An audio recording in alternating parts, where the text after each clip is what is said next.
Hey, this is Editor Ryan at the beginning of the episode with a brief note. In this episode, Nate and Ryan will talk about art and poetry and other things that they know very little to nothing about. They will make broad statements about the validity of certain forms of art and also bring up various specific pieces that they have either heard about or have been taught about but don't really understand. So please bear with us while we say blatant falsehoods. Thank you very much. Enjoy the episode.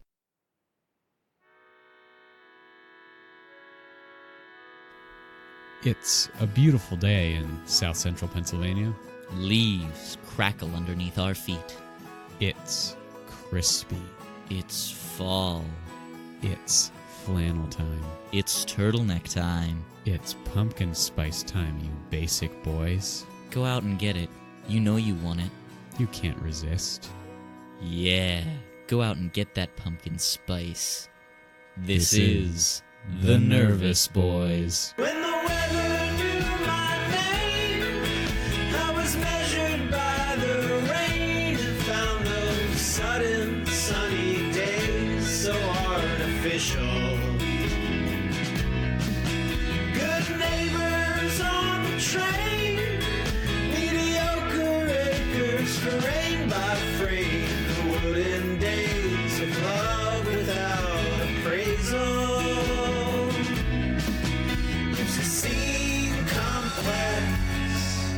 Running east to west, but nothing's official. Hello, and welcome to The Nervous Boys, a podcast for angry elephants. I'm Nathan Willison. And I'm Ryan Dennehy. Nate, I don't know if you've noticed or if the audience has noticed, but They've noticed. this episode is brought to you by not bad audio quality. This episode is brought to you by sexy-ass microphones. I know, aren't they so sexy? They're sleek and black and they sound gorgeous. They sound all right. Yeah, they sound fine. Talking into a mic like this, though, just makes me want to talk in that voice because the way Yes, we have it it does. set up is like we're leaning into the pop filters, right, and just how close it is. It's just the closeness of it, and I just feel like I need to speak to my audience like they're a beautiful little creature that needs to be loved. I just want to talk about heinous true crime. I know, yeah, you get in there and you feel like you're from Dateline. Yeah. Either that or I feel like an NPR podcaster who's like leaning in there and they're about to go into the show. This album was brought to you by yada yada yada. Listen on WBUR Boston. It gives you that effect. Yeah. It makes me feel so much more professional and grown up now. I know, I feel wonderful. I feel like I'm a real boy now. Ryan, you've never been a real boy. Well, am I now? No. Ow, that hurts me a little bit. You won't be until this podcast gets 1,000 subs. Well, that's not going to happen because we have 2 right now and we know both of them. So it's never going to happen. No, it's You're never going to happen. be a real boy. Yeah, I'm never, ever, ever, ever, ever going to be a real boy. It's just going to be me as a little wooden statue forever and ever. An old man just pulling on your strings. Exactly. And Nate, you are that old man. I am, yes. My friends call me the Puppet Master. Like off of that old film? No. Just because we think you're manipulating. See, I'm your friend and I've never called you this. Well, you're not one of those friends. You mean like the real close friends, not your like podcasting friend. Yeah, exactly. Okay, I get it. I'm not your real friend. You're just an internet friend. So we've actually never met each other, Nate and I. No. We've been doing this whole thing remotely. We were pen pals. We're not actually in South Central Pennsylvania. We met on Chat Roulette. I think that's what it's called. We met on Omegle. Omegle, yes. And then this podcast came to be. Yeah. After like 10 minutes. Another thing we need to focus on with these new mics, and you'll have to forgive us because we're new to this, but notice how Nate just laughed really loudly right into the microphone and how it peaked right there, Nate? Real bad. Oh, God. So whenever you're going to get louder, you got to go further away from the microphone so No. it sounds about even. No, I only get closer, Ryan. I only get real nice and close right in there. Can you turn down the volume for like the 5 seconds I was laughing? No, we can't. We're gonna Okay. leave it real loud. We're gonna assault our audience's ears. Mm-hmm. It's gonna be wonderful. Another note on my adventures in podcasting, by the way. So our last episode was called #MakeNaps a Thing Again.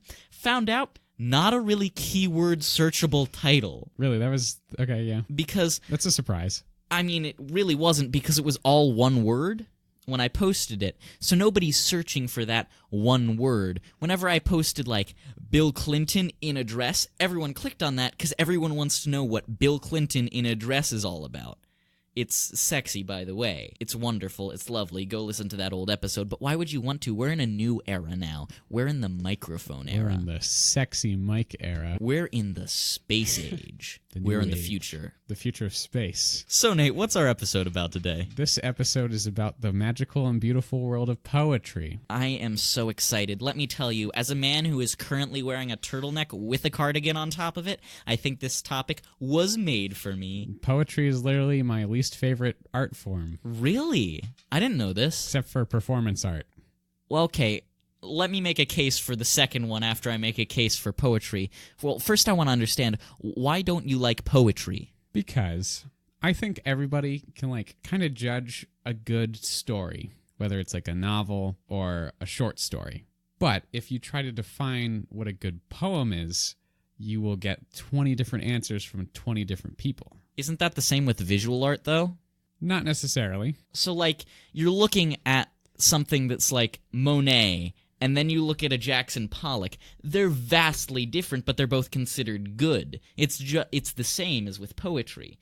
I think you can objectively view a certain type of poetry as good or bad based on their grasping of the complexity of language. Like, Quaker Graveyard in Nantucket is definitely more artistically a valuable piece than Be Glad Your Nose Is on Your Face. I mean, okay, true. Just with visual art, it can, like, strike you right away, you know? I feel like poetry can do the same. It can, but there's stuff that's considered good poetry that I doubt if it's ever solidly struck somebody as, like, super meaningful. I think that I think what I'm saying is it's such a subjective art form that it confuses me sometimes. you heard it here first, folks, from the journalist. Art is too subjective. No.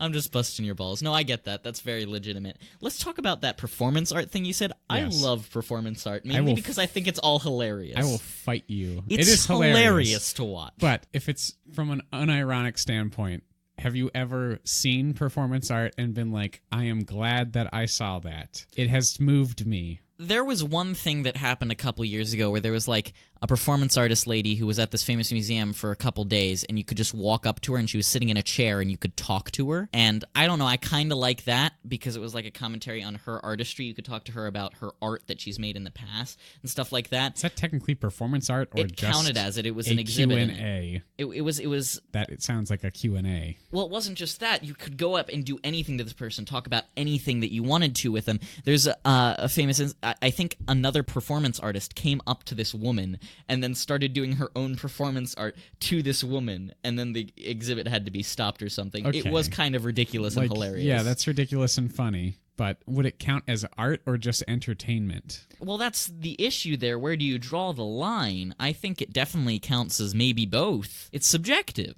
This is why people hate art, Ryan. I like art, okay? I I like think art. art is neat. I like art too, and I have a lot of respect for visual art and a lot of art. There is a lot of good poetry that I appreciate out there. There's just a lot of... like Be Glad Your Nose Is on Your Face? That is a good one. But there is a lot of well-respected poetry that I do not understand, and... You mean to tell me that you're not E.E. Cummings' biggest fan? I like some of E.E. Cummings. What about the poem The Grasshopper? I do not recall that one. It's the one where the word grasshopper and various punctuation is just stretched out throughout Oh, that's right. all these letters and stuff. It's wonderful. Sure. What do you think about William Carlos Williams? Can you give me an example of one Red of his? Wheelbarrow. Oh, no. You don't like the Red Wheelbarrow? I will fight the red wheelbarrow. Is it because it was introduced to you in 9th grade English? You know the audience probably has no idea what that poem is. The Red Wheelbarrow is a poem by William Carlos Williams that's like two chickens by a white fence standing on a red wheelbarrow wet with dew or something to that effect. I probably got that terribly wrong. That's it. It's like 4 lines. I really like simple poems like that. So do I. That's why I like abstract expressionist visual art so much, because it's so simple. But Sometimes. a big thing that bothers me and a lot of other people about that type of poetry and some kinds of visual arts is the debate over interpretation, where people write entire papers over a 4-line poem with minimal evidence, try to force a thesis onto a poem that may not have been intended to have one. I think you could definitely do that. It's the same thing with, like, well, when you're talking about, like, author's intention and stuff, I personally think that needs to be thrown out the window. I think author's intention doesn't really matter to how art affects you personally or what it can mean, because it can mean pretty much anything. Like, Agnes Martin has said that she paints feelings, but pastel squares can mean anything to anyone. Yeah, gosh, those bother me too. I love Agnes Martin. She's like one of my favorite artists. They have some cool stuff with color. Like, there's some color experimentation and how colors work together, and that's interesting. What's one? It's like Rabbit in a Snowstorm, where it's just white. That's not one of hers, but No. One of those type of paintings, where it's just various shades of white kind of strewn about a canvas. Yeah, I mean, I get that, but at the same time, there's a very famous Soviet painting that's all black, and when you think about it in the context from which it was meant to be viewed, this was right before or during, I forget, the movement where the Soviets were destroying a bunch of this art that they didn't think they could understand, anything that wasn't this, what's it called, Soviet realism or something like that? I think it's where what it's called. It's all their, like, classic work about the worker, and, you know, when you think of Soviet art, it's the guy who's waving the flag, and they're the bright, bold colors on him, that kind of stuff. Anything that was remotely new or Western, anything like that, when they were getting rid of that. So you have this person who makes this canvas that is completely black textured paint. And it's kind of this commentary on the state of the art scene in the USSR. I mean, I get that with context that can have some meaning. Well, that's the thing. But remove it from context, and would it still have the same meaning? Because context eventually fades over time. It does, but that's why I think it's so important that you end up learning said context. I think that that's incredibly important so you can actually interpret the art. Like, if you look at, like, classic Renaissance pieces or Dutch pieces, like, I have Fleet Fox's first album up on my wall right now, so it's a Peter Bruegel painting is the cover of that album. It's Netherlandish Proverbs, and you don't need context to necessarily look at that and realize what it's about. Yeah, you still get the meaning of it. You still get the meaning of it, but when you learn the history about what the political climate was like that, or what everyday life was like for peasants, it becomes exponentially more enjoyable. Yeah, but there's still some appreciation you can get into it going into the painting blind, which I don't think that you get with the Red Wheelbarrow. I don't think you get the appreciation without any context. Well, we'll be the judge of that with your poetry. Yes, we both wrote poetry for today. We are trying our hand at writing some good old-fashioned... I don't know if you're writing in free verse or haiku or what, but... free verse, I guess. I wrote a love sonnet. I sort of... sonnet? Yes, I sort of wrote a Shakespearean sonnet. I kind of fudged the whole iambic pentameter and syllable requirements occasionally. Yeah, I didn't have time for that. Well, I wrote mine in about 5 minutes, about 35 minutes ago. So, what's your excuse, Mr. I have a job? I'm busy, Ryan. I don't have 35 minutes. But I wrote that, and then I also wrote a haiku, so we'll be sharing those over the course of the episode. I think we should start with one of these poems. We'll start with one of Nate's, and then we'll talk about it, and we'll really get into the nitty-gritty and analyze it. Okay. This one's for all you poetry fans out there. What is it called? Baby Shoes number 2. Baby Shoes number 2. Okay, let's hear it. For sale. Baby shoes, never worn, because my goddamn baby's feet are too big. They grow so fast, so why buy them shoes? Where is my baby going anyway? Where's he gonna walk? Why would he require them? That little bitch is being carried. Baby shoes are corporate bullshit. Wow, Nate. Very good. Very good. I am very inspired right now, and I think our audience is too. It's outstanding, really, what you just wrote there, and I'm going to be honest, I'm getting a little choked up. Good. That was the intention. So for those folks who don't know what you're parodying here... it's an inside poetry joke. It's Hemingway poem, short story, something or other. It's called Baby Shoes, and it goes, Baby Shoes is the title of it, and then the whole thing is just for sale, never worn. That's an example of a really brief poem that is gorgeous and tells you everything and hits you hard. Yes, I do like that one. That's why I made fun of it. Because it just hits you. Also, it's Hemingway, and he's brilliant, and he was also a boy who wore turtlenecks. Yeah, he did wear some turtlenecks. So let's really dive into what your poem is about here. Are you really bearing your soul on your fears of fatherhood in the future? Ryan, I don't enjoy babies. You don't, but they're so cute. They are cute, but I just never understood why we buy them shoes and stuff. For a second, I thought you were going to say, I don't understand why we buy babies. Why do we buy babies? Personally, I would not buy a baby. I would go to my local Costco and I'd buy them in bulk. It's a better deal.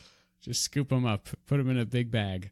You get them. It's one of those grab bags. It's like when you go to those crap palaces at the beach and there's like that big thing of hermit crabs. They have those, but it's just a big like pit full of babies. Yes. They also have shells on them. It's very it's weird. And Performance art. And then on the way out, there's the claw machine with the babies. You got to be careful with that one though too, because if you grab them in the wrong way, kind of babies are spongy. They are, yeah. It's also rigged. You rarely get a baby. No. Occasionally you'll get like one of those like crappy knockoff MP3 players, but you really just want a baby. It's even harder because they move around I know. a lot. You're aiming for the baby, and then suddenly it's a crappy knockoff MP3 player. Exactly. It doesn't work. You look, where's the headphone jack on this thing? Oh wait, no, this is actually a baby. Oh no. I just plugged my earbuds into my baby. I should have gotten the ear pods. They would have been wireless.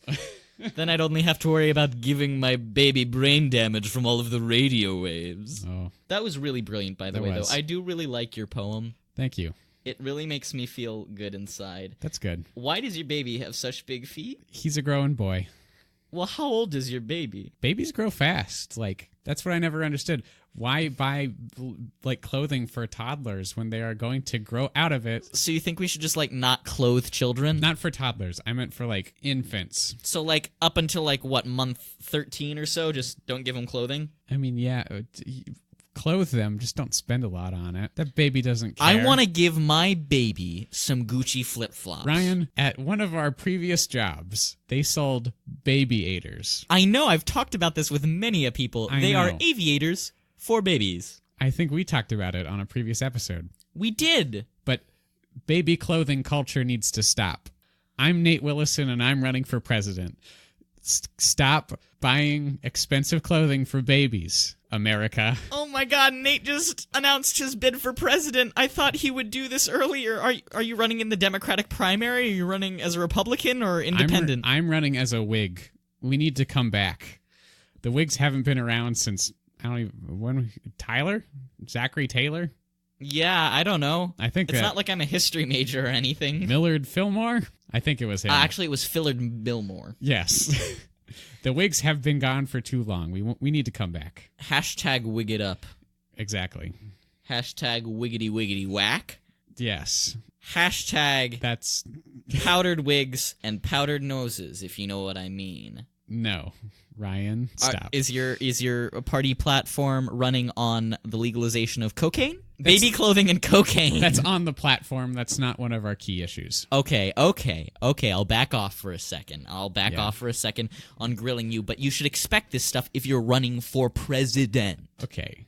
Listen, really my main issue is global warming and baby clothing. Baby clothing and global warming. If we didn't spend so much on baby clothing and we kind of cut back on all the accessories, perhaps these factories that make it wouldn't produce so many emissions, right? Exactly. That's how we solve the crisis. That is how we solve the crisis. I'm a big fan of this. I will vote for you come November. Next November. I was trying to think about, I was like, okay, so the Iowa caucuses are coming up in a couple months, and then I realized you're not running as a Democratic No, I got the candidate. nomination. You already got it? No one's going to stop me. Oh, wow. So you just stormed right ahead. Warren, Bernie.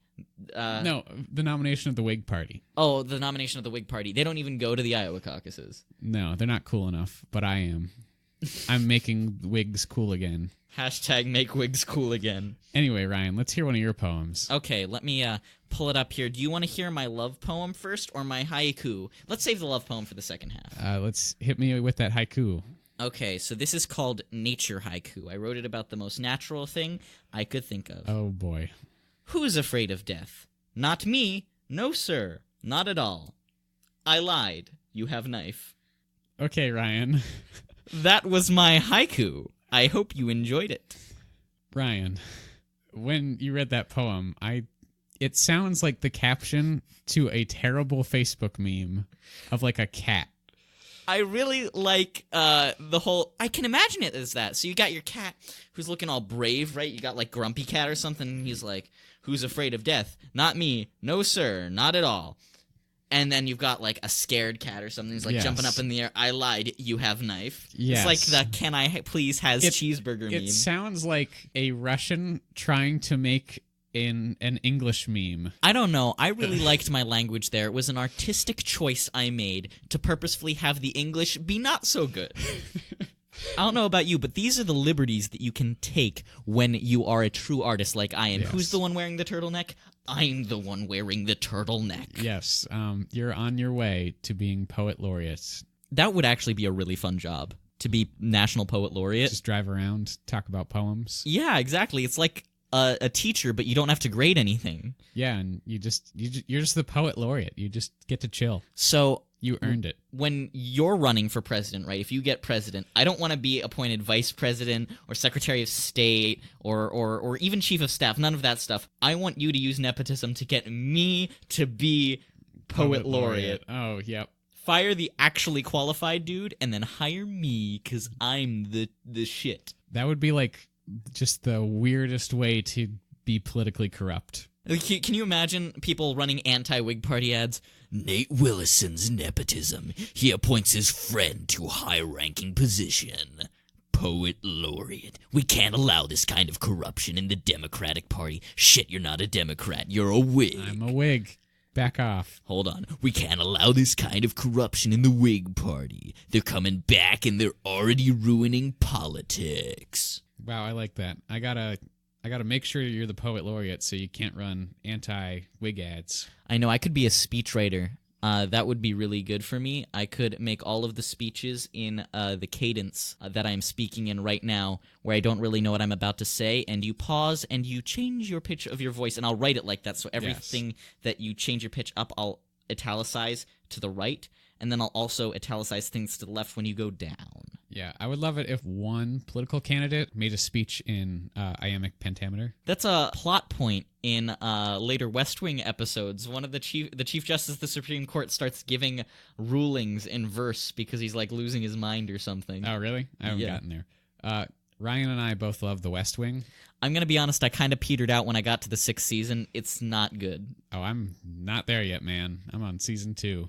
I gave up. Well, oh my god! I stopped watching like a month ago. Ryan, you just watch a whole lot at once. I do. I binge a lot. I do. I'm a television addict, but only if it's really good and really easy to get into. Which is a lot of stuff. Yeah, that's why I like all like the basic boy TV shows. Like I'm a huge fan of The Wire, and I'm a huge fan of Mad Men and Breaking Bad and all that. Oh my god, have you seen the Breaking Bad movie? Stop the presses. We're going to talk about this for a hot minute. I have not. Stop the presses. We're not going to talk about this. I've seen season 1 of Breaking Bad. What a shame. You need to watch the rest. I do not watch that much television. I'm disappointed in you, Nate. How else can you expect to be a failure? I have other ways. Like appointing me as poet laureate? Yeah, that would be one. Or running for president as a Whig. As a Whig. I think that's rock bottom almost. Would you be the neo-Whig party or just the Whig party? We're the bigger Whigs. Big Whig? We're the bigger Whigs. The bigger Whigs, not the big Whig party. The bigger Whigs. Bigger Whigs. Do you actually wear wigs? Powdered wigs? Actually, yes. But like new powdered wigs. Like multicolored powder wigs. So like drag queen wigs? Possibly. You know, we're going to mix it up. We're going to stay fancy. We're going to stay classy. I like this a lot. I think you should definitely do this. Yes. And I would vote for you guys, especially if you as the candidate wore a rainbow-colored wig. Sounds good. Surprisingly enough, your party does not support gay rights. We do. We're cool.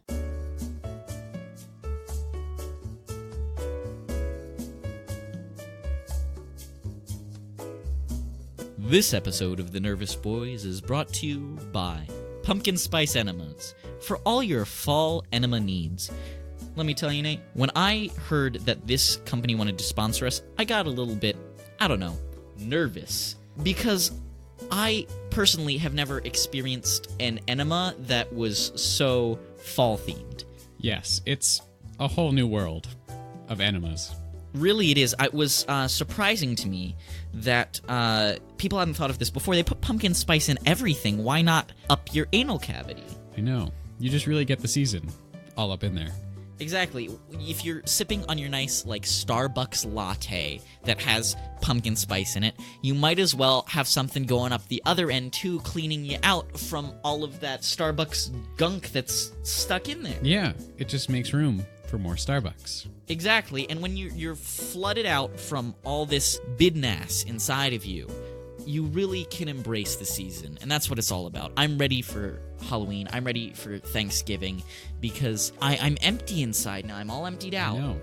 And I can fill that cavity with love. I know. Get filled up by fall. Get filled up by a pumpkin spice enema. This episode is brought to you by Rent a Friend. Now, Ryan, I'm a lonely boy. I know.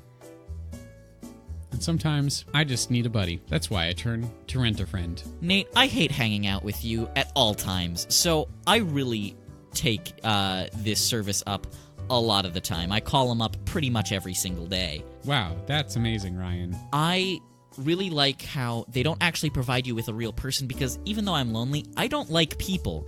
They provide you with a personalized, inflatable buddy. I know.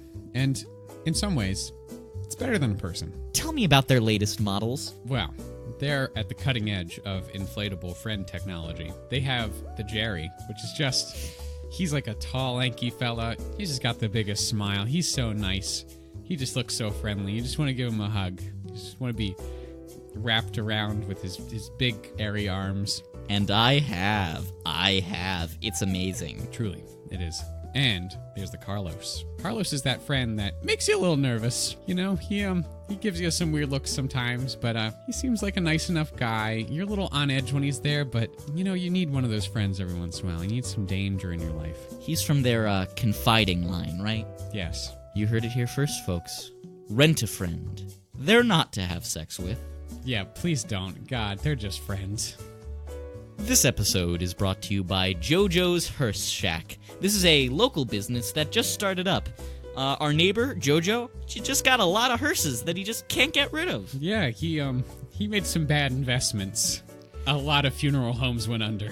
They're really nice hearses. They're caddies, so if you want to have that nice hip style, then you can get them. Yeah, they're kind of gangster. Yeah, you got a lot of room in the back for your friends as long as they're laying down and in a wooden box. Yeah, honestly, if you're a poor college student, you're not going to do any better. Also, think of that story when you go up to your lady friend or your guy friend who you really want to impress because you want to ask him out to a coffee shop, and you say, I drive something unique. They'll think you're interesting and wonderful. That is what the copy says right here that we have to read. Yes. This is what JoJo wrote for us. And JoJo, well, let's just say we owe him a favor. We employed the services of his hearse once or twice. Yes. Let's not talk about that in the podcast. JoJo's Hearse Shack. Come in for the hearses, stay for the friendship. And the hearses. Mainly the hearses. Buy the hearses. Please. This episode is brought to you by Universe Bar, the latest and greatest in protein bar technology. Ryan, what's in a Universe Bar? Dreams. The cosmos. I am so excited because this is the first company that's come to us and enabled us to develop a product for them. Yes, Ryan and I had a hand in creating the recipe for the Universe Bar.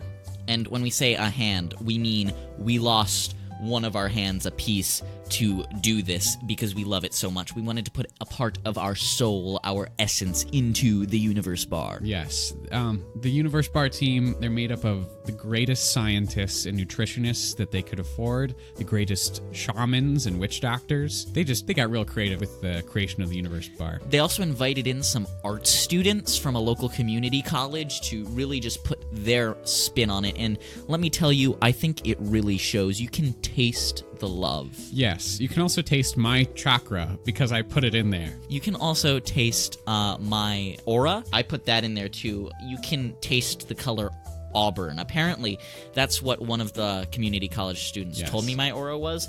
Her name was Chandra. Yes. Thank you, Chandra, for helping us develop this. I've been told that my chakra, it's a little bitter, but it adds to the flavor. It's a little bit of a kick, you know? Yes, like almonds. I like women. I think they're neat. Nate, this whole time, has been coughing up a lung because he is fairly ill right now, and let me tell you, I am very disappointed with your lack of professionalism, Nate. I know. I'm just the worst. Exactly. We've got this wonderful podcast set up right here, and you're shitting on it right now. You're standing on my desk, and you pull down your pants, and you're taking a big old BMer right on that microphone right there. It's kind of amazing how you've been able to do this. Your legs are surprisingly muscular. Wow, thank you. But I would never do that, Ryan. I love these microphones too much. What do you mean you would never do that? You're doing it right now. I think he's delusional with how sick he is. I mean, a little bit. Yeah, you're right. Anyway, let's get into our second segment where we get to the heart of things, poetry. How all women love it when you read it to them, right?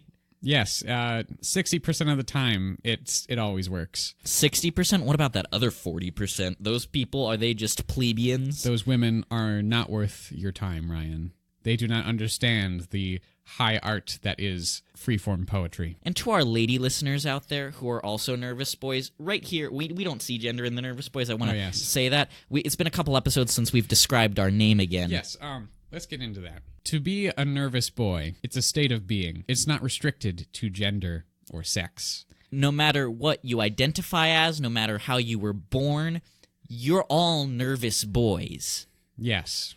As long as you have kindness in your heart and magic in your soul, you're a nervous boy. And a lot of anxiety. And a lot of anxiety. That's the main requirement. Yeah. If you're anxious about life, you're a nervous boy. You need to be really, really, really anxious all the time. If you're out here and you're super suave and cool and you're like strutting down the street all the time, giving people like finger guns and thumbs up like the coolest guy ever, Tobey Maguire in Spider-Man 3, yes, then get out of here. We don't want you no more because you're too cool for us. Tom Cruise is not a nervous boy. He's a crazy boy. He is, well, he might be a nervous boy. I think he probably has a lot of anxiety about Scientology. I would. I definitely would, too. When are we going to do the Nervous Boys Try Scientology? A month from now. A month from now? And then a month after that, we'll have new people on and they'll do the Nervous Boys Try Death. The Nervous Boys disappear somewhere in the backwoods. We'll have two people who are from the Church of Scientology doing our podcast then. Yes. They'll continue the legacy of our podcast that no one listens to. Not yet, Ryan. Back to poetry, Nate. Back to the heart of things. All right? Yes. In the second half, we're going to get a little sensual. We're going to get up there. And we're going to read some love poems that we've written for some very, very special nervous boys out there. I want to sit down with you, Nate, and experience this lovely, lovely time. I don't like this, but I can't leave. I have locked him in the room. Okay, let's get it over with. Nate, do you want to read your poem first? No, you go first. All right, I'm going to read you my love poem, and I'm going to read it in the voice of a lover. Dear Lord, please, no. All right, this poem is called The Wood Chipper, and it's written for a very special someone out there. You know who you are.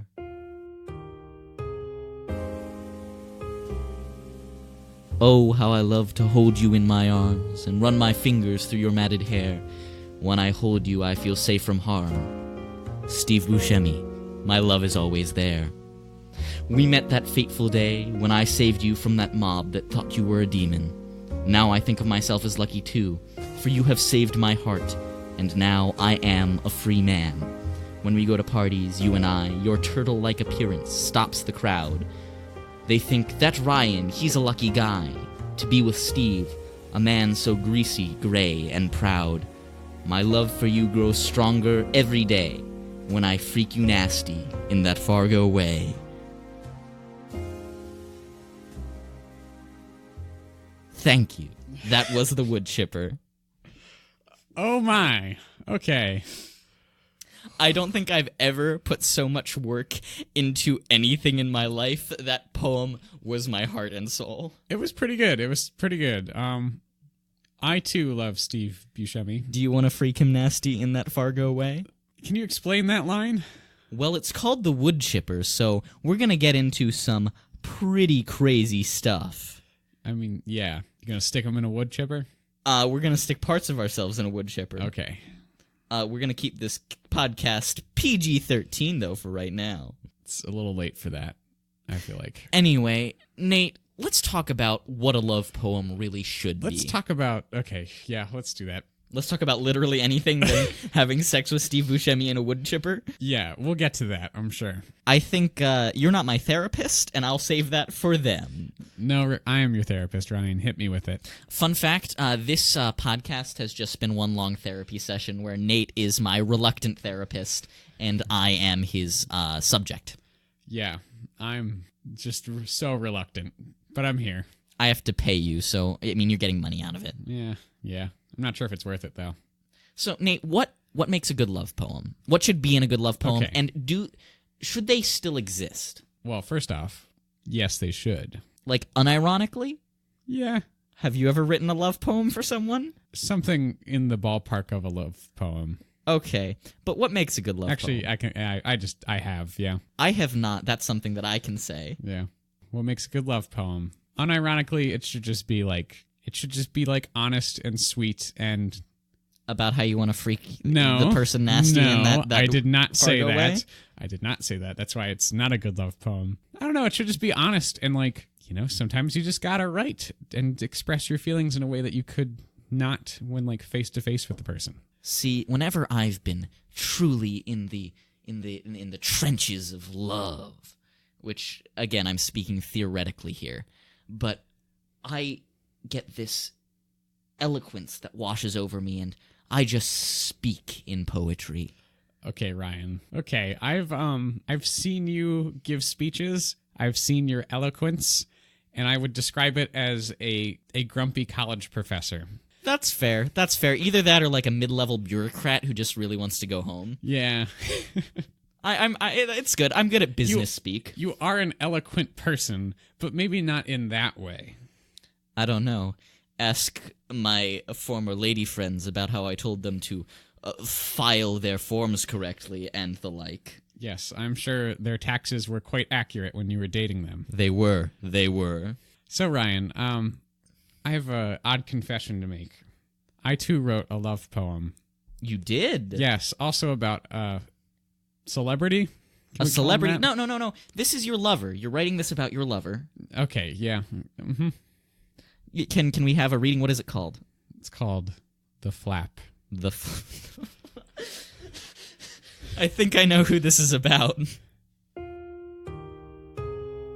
That flap that hangs under your chin like a defiant banner flapping in the wind.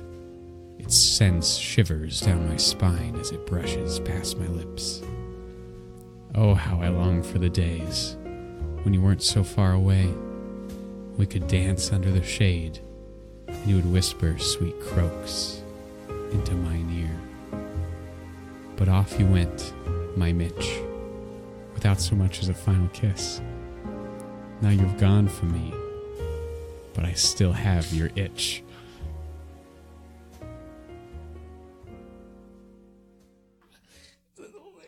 Yeah, that's the whole thing. Oh my god!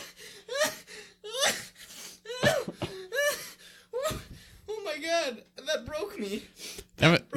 That was about Senate Majority Leader Mitch McConnell, or Minority Leader, yeah. That whole time, I think my face was about to explode. I was trying to hold in laughter so much. I mean, tears, it was so beautiful. Yes, Ryan is tearing up right now. I am tearing up right now. I don't think it's because the poem was so beautiful, though. I heard the flap, and it just clicked in my head, and it was the line about you caressing his, His chin? his goiter coming out of his face. Yep. With your lips. That's just as bad as freaking someone nasty in that Fargo way. I mean, yeah. It was sensual, not sexual, though. I mean, that was pretty sexual. No, it wasn't. Question. That poem could be shown I to... have a very important question. Okay. Can you titty Mitch McConnell in the same way? Ryan, we don't say the F word on this program. I quacked it out. Okay, good. But can you? Is that what this poem was about? Or was that just like a loving nuzzle? It was a loving nuzzle. That led to the second part? Mitch seems like a very pure boy. And I wanted to capture that pure, innocent summer romance spirit in this poem. Okay. Sorry, I'm just imagining, you guys don't know what Nate looks like unless you do. I'm imagining Nate in his flannel and his jeans and his Vans going up to Senate Majority Leader Mitch McConnell. And for some reason in my head I have Lindsey Graham in the background watching. And it's this image that I think's gonna haunt me for the rest of my life. Yeah. This podcast has gotten oddly political. It has, and it's political in a very apolitical way. Yes. And the fact that we just make fun of everyone. Mainly Mitch McConnell. I think that's the third Mitch McConnell joke we've had. We do follow him on Twitter. Yes. If I could follow him 1,000,000 times, I would, though. I would too.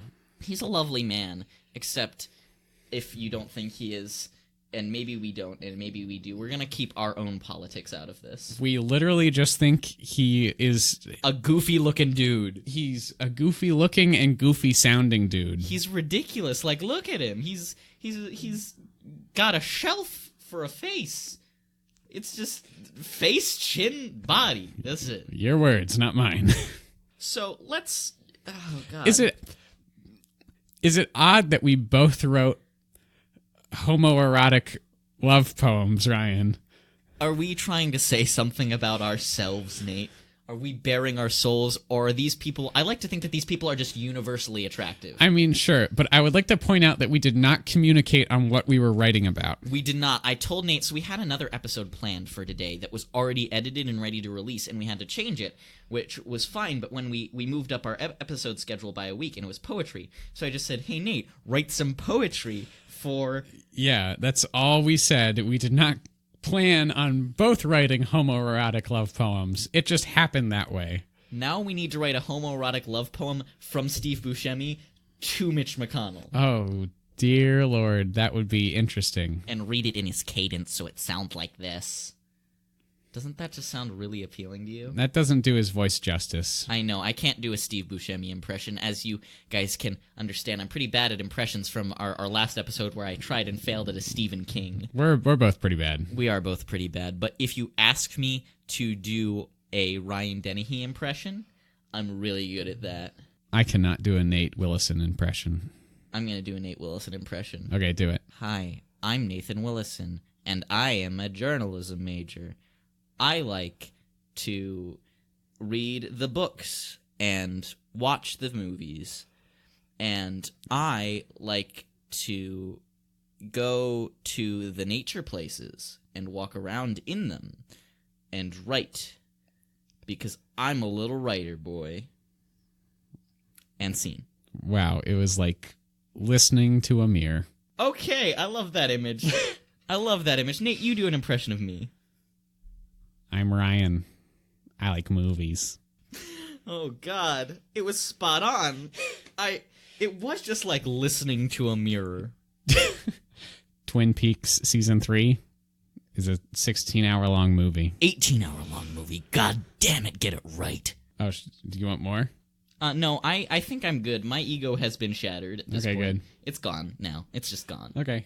It's you've really ruined it. Now, Good. Let's do an impression of Steve Buscemi and Mitch McConnell's baby. We're going to make this a fan fiction podcast.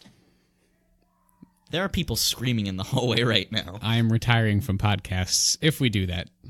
What, make this a fan fiction cast? Yes. About Mitch McConnell and Steve Buscemi's love child? Uh-huh. Why not? That sounds amazing. Hey, audience, comment and let us know that you want that. Yes, I'm nodding vigorously that you should. Sending my mind control waves over the airwaves to you. Okay. Nate has never looked more disappointed in me than this moment in time right now. I just had no idea how to continue that. Nate, who are some of your favorite poets? I I know you don't really like poetry, but, like, you read literature. I do. Probably one of my favorite poems is El Dorado by Edgar Allan Poe. Ah, a basic bitch. Okay, yeah, that's a good one, though. It is a good one. What else is really good? I do like War is Kind by E.E. Cummings. That is a good poem. Yeah. What's another one? Are you an Emily Dickinson fan? I do kind of like Emily Dickinson a little bit. I don't really. Honestly, I can't think of many of her poems off the top of my head. And I Did Not Stop for Death. Something. That one's all right. I don't know. Ever since I learned that you can sing all of her poems to the tune of the Yellow Rose of Texas, Yeah. It just kind of ruined them for me because I just read them now and I hear them in that tune. Well, you shouldn't judge her poems for that. I have associations, Nate. Emily Dickinson, I'm saying you're an untalented hack and I could do better than you. That was joke.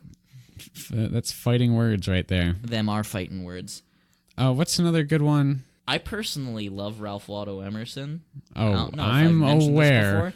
On the podcast, but I own 3 collected volumes of his completed writings. One of them is on our table right now. We did it for we were reading out of it for an audio test, and let me tell you that the little preface for Nature is probably one of the most beautiful things that has started out any literature ever. It's just gorgeous. His mastery of language as it pertains to the natural world is amazing. He gives Robert Frost a run for his money.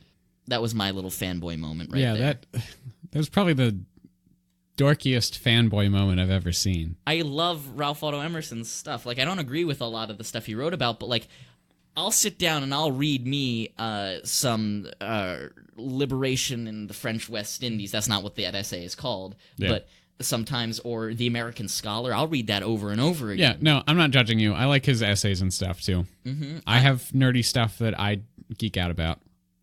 Like? We'll get into that at a later episode. Hey, the list is just too long. Yeah. The list is just too extensive. I do really like Thomas Hardy.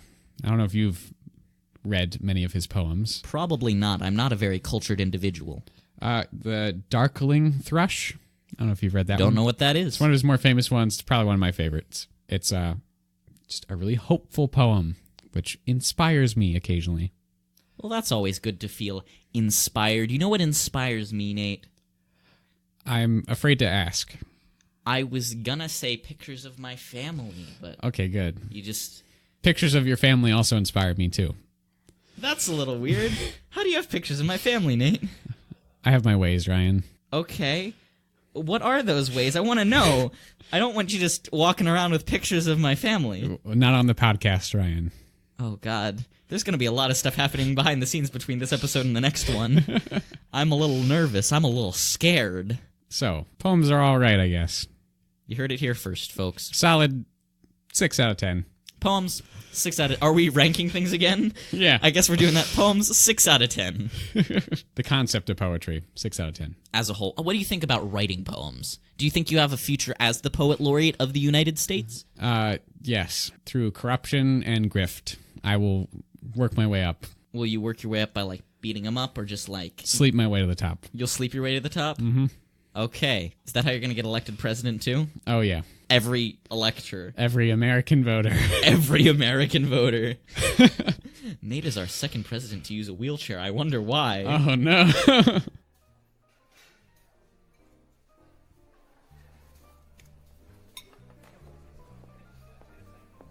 Hey! Hello. So you gotta... Stop. Look straight ahead. Order something. Oh, okay. Okay, right. Hey, waitress, excuse me. Yeah, hon? Can I have coffee? Black, 7 sugars. Sure thing. So... What now? I'm glad you could meet me here. You weren't followed? Not that I know of. And even if I was, I love the International House of Pancakes more than my firstborn child, hand to God. Anyone following me would have thought I was just going to get my fluffy flapjack on. Keep your voice down. Oh, right. We're on some real spy shit, man. This is totally on my bucket list. And I love the whole look you've got going on too right now. What look? Come on, man. You look just like a cop. Your whole thing. Hey. Waitress, excuse me. Yeah, hun? Doesn't this fella look like a cop? Well, yeah, he does. I didn't want to make you feel uncomfortable when you came in, but thanks for keeping our streets safe. What gives it away? Well, just your whole thing. Yeah, I've never seen someone with that mustache that wasn't a cop. Please leave. Oh, okay. Here's your coffee, hon. So, what do you got for me? Well, you know how at our last meet I told you I was getting into photography? How could I forget? Well, here. Boom! Don Margarito with a lot of heroin just itching to sell it to some junkies. How'd you get this? Well, I am allowed to have a camera at our drug dealings. I'm our cartel's resident historian. For our end-of-the-year banquet, we like to have a slideshow. I mean, just look at the framing on that one. Look how I got the light to bounce off those kilos of horse. This is good. Very good. With some more work like this, we might finally be able to put this monster away for good. We're lucky to have you as an informant. Aw, thanks, pal. I don't really like this one, though. Look at it. It doesn't really capture the Don's essence, you know? I like my art to be perfect. Now this one. Magnifique. Look at how the light reflects off his M16 onto his face. His grill really just pops, you know? Well, hey, while you're here, can I give you my business card? It has my business email on it. Not the AOL account, but the Gmail account. Now that I'm moving away from the splitting heads and taking names business, I want to realign my brand. I do weddings and bar mitzvahs, if you know anyone. I also do senior photos for some families. Yes, I will definitely do that, my drug-dealing compatriot, who I definitely respect. How do you feel about wearing a wire? You know, I've been thinking about getting into podcasting lately. Now hear me out. And I think with the right equipment provided to me by the police department, we could definitely get a good thing going. We could call it, Cop and Ex-Con, just spitballing here. It could be all about us busting baddies. Sir, if you do this, continuing to talk about your hobbies, My passions. your bullshit, I will arrest you. That could be our first episode, how you arrested me and we became pals on the drive down to the clink. Sir, you have the right to remain silent. Anything you say can and will be used against you in a court of law. You have the right to an attorney. If you cannot afford one, one will be provided for you.